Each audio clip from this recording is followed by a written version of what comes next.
Hello everyone and welcome to day 334 of Project 365. Today is going to be quite a long video because I'm actually responding to quite a long video by the user of the name ShockOfGod. For those of you who don't know ShockOfGod, he is an ex-atheist who is now a creationist, and in this video he makes the interesting claim that science proves that creationism is right and atheism is wrong. Now, first of all, there's a fundamental thing that's wrong with this title. It's making the assumption that atheism itself is the claim that evolution is true. It isn't. You can't say that all atheists are evolutionists. Well, it might be true that there are quite a few atheists who are evolutionists. That doesn't make the two uh, coinciding. They aren't the same claim. When you claim that you're an atheist, you aren't by default claiming you're an evolutionist. These are two ideas that need to be separated, and I wish that you, as an ex-atheist, would be able to understand that. So that's the first thing that's fundamentally wrong with this whole entire assumption. Secondly, this entire video is made up of points that have already been either refuted or proven entirely wrong. And he tries to quote mine, and he tries to spin these statements by these prominent scientific individuals to make them seem stupid. You can do that with anyone. So if you were to give the entire clip or something like that, I would find it more credible. And then he's also quoting outdated sources. And so this is a huge clusterfuck of unintelligible bullshit that I'm gonna have to sift through and hopefully provide him with some of the answers that he's looking for, or to at least refute, again, some of the claims that he's continuously making throughout this video. So first of all, he starts off with the big issue of the dates for the age of the Earth changing. Now, you have to understand, ShockOfGod, that science is a continually building process.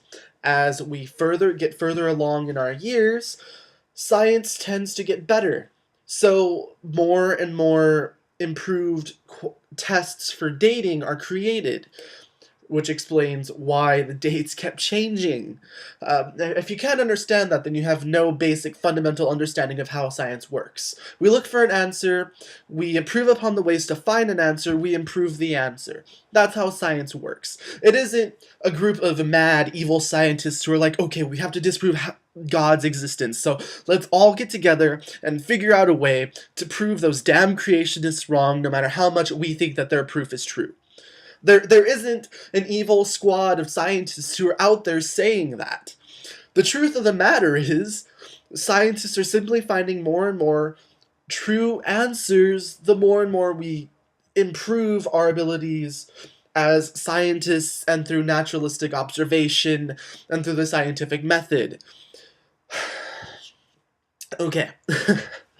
Next, you go on to talk about how Dawkins, Hawking, and Hitchens were all unable to provide you a definite answer for the beginnings of the universe. Now, any smart individual will say that they don't know because, quite frankly, there are so numerous theories that it's hard to come up with one definitive answer, and that's because we don't have the scientific knowledge available to us to provide us with a definitive answer. If there was such knowledge, they would provide a definitive answer. Until then, their best bet would be go with the most definitive answer, which at this point, there's two that I know of. A, the universe has an absolute beginning. B, we live in a cyclic universe which is constantly expanding and retracting. So I'm sorry if you're not up to date with these two theories, but you should probably look into those before making such ridiculous claims that though these particular atheists are wrong because they don't know the answer. Now, you say that the naturalistic view of the creation of the universe is wrong because nothing cannot create something. Are you stupid? Do you not read Big Bang Theory, or hell, even the cyclic universe theory? There is never a claim that nothing created something. At the beginning of the Big Bang Theory, you have the singularity, which is the condensed mass of time, space, matter, and everything. This then explodes, and then through time, because our universe is a hell of a fucking long age old, through time, the universe creates itself. And it's through processes that occur naturally. This is not nothing begetting something, this is something begetting something. The cyclic universe is essentially the same, except it actually explains how the singularity came to be due to the universe coming in together and then expanding. Now, while this does create the claim of an internal universe, it doesn't necessarily make it true. It's just a theory that's out there that's been proposed and that has some decent scientific backing. Thirdly, with this entire thing, you're creating a false dichotomy with this idea that either the universe existed naturally or the universe existed supernaturally. We don't know. There could be numerous other reasons for why the universe came to creation. You can't just say it's either natural or supernatural. We don't have enough scientific knowledge to make either claim. So by saying that it's one or the other, you're creating this false dichotomy, and that is completely stupid and illogical in this whole intelligible arena of debate. So then you go on to talk about this whole fine-tuned universe thing. Just an FYI, there's actually been some evidence to prove that without certain nuclear forces, the universe still would have came to creation. I'll go ahead and look for articles for that, so you can read up on that. I've read up on this enough. I don't feel like I should have to baby you through this. So then we get to this big question of, okay, fine. Let's concede that there's a creator of the universe. Let's just say, you know what, fuck it, you're right. The universe had a creator. Who created the creator?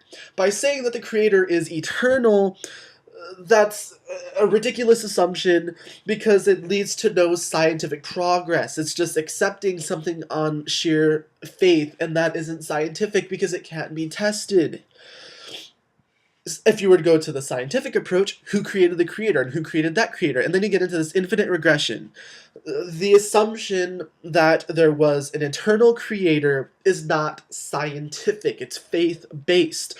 There is no scientific proof for its existence, and if you're taking a naturalistic approach to the creation of the universe and to our existence, then you can't honestly say that. So the reason why a lot of people don't say God exists is because of the fact that there is no proof to show his existence. One of the qualifiers for this is the fact that there is no proof that he created the universe. Just because you think the universe is fine-tuned doesn't necessarily make it so. Okay, so then you get into this whole humongous thing about these humongous philosophical questions that you expect science to answer when technically science isn't supposed to have an answer for these, because the whole philosophical ideas come from an idea of a sense of self where we try and find our own meaning. But let me go ahead and shoot you some answers anyway, since you seem to not be able to think for yourself. The scientific purpose for life. That was one of the big things, and you talked about how Dawkins didn't have an answer for this. The scientific purpose for life is this. We as a species, we fuck, we eat, we die. That's it. We procreate so our species can continue, and then we die. That's it. That's your scientific purpose for living. I'm sorry that that doesn't satisfy your philosophical ideal of self and self-purpose, but that's what your scientific purpose is. I'm sorry to have to break the news to you, but that's what it is.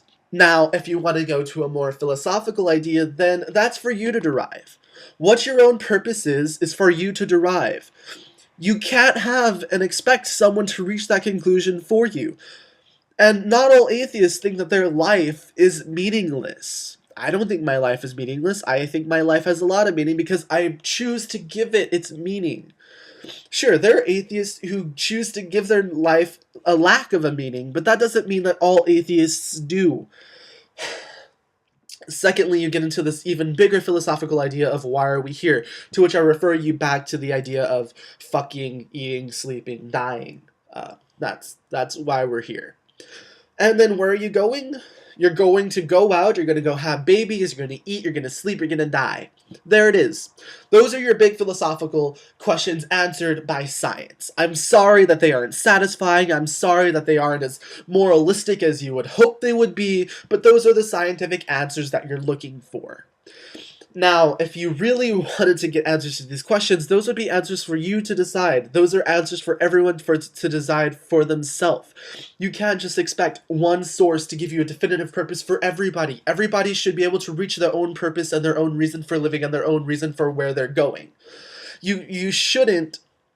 I would hope that no individual is actually looking for one source to give them the answer to these questions that they should figure out for themselves.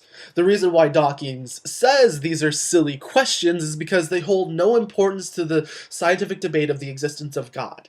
These are philosophical ideas that each person should derive to on their own. They're not supposed to be answered by one source or another. So they're silly because they have no relevance to whether or not God exists, because these are personal ideas that come from our own sense of self.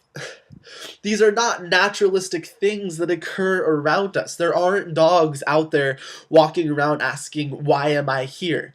This is a human ego problem. This isn't a problem of nature. This isn't a problem of God's existence. It's a problem of the human ego in our sense of, why am I here, in our sense of self. If you can't understand that either, then something is definitely wrong with you. So, hopefully I provided you with some answers that you're looking for, because quite frankly, the fact that you haven't been able to look these up on your own, or you haven't thought about them yourself, means that you obviously haven't thought much about this, and that you're only going into something blindly because it provides you with all the answers that you want, because otherwise life is too fucking hard for you. I'm sorry that you can't arrive to these conclusions on your own, but it's something that you're going to have to just read about and learn about, instead of just going into something blindly and believing it blindly, because that is the most frustrating thing in the world, when someone just goes in, reads something, and is like, okay, that answers all my questions, now it's time for me to believe this. Anyway, sorry for such a long video, guys, but I really felt like I needed to respond to this, because it really pissed me off when I was watching this 25-minute long video. So, ShockOfGod, I hope that this answers some of your all-important questions. And by the way, one last thing. You referenced in your radio show about a guy who was unable to provide reasonable evidence that atheism is an accurate and true claim. I left this as a comment, but I know you're probably not going to allow my comment to be posted, so I'll say it in this video. Atheism is not a positive claim, therefore atheism does not need to provide evidence for its claim. Atheism is a negative claim, and is saying that there is no God. This means that you as an individual who are saying that there is a God, you need to provide the proof, and you need to provide accurate and certifiable proof of his existence, otherwise your claim has no real bearing. If you can't understand that either, then you're not understanding the basic principles of argumentation, and you should probably go back to college, if you went to college, or even go to take a community college course on basics of argumentation, so you can have a more basic understanding of how it works. Question for you guys. Do you think I should really keep talking about this shit? I mean, it's not like the person I'm responding to is gonna watch this, but whatever. Anyway, again, sorry it's such a long video, but I really felt like I needed to respond to this. I hope you guys have a good day. I hope you guys had a good day. And by the way, new haircut. Yeah, so that's it for today. Catch you guys tomorrow.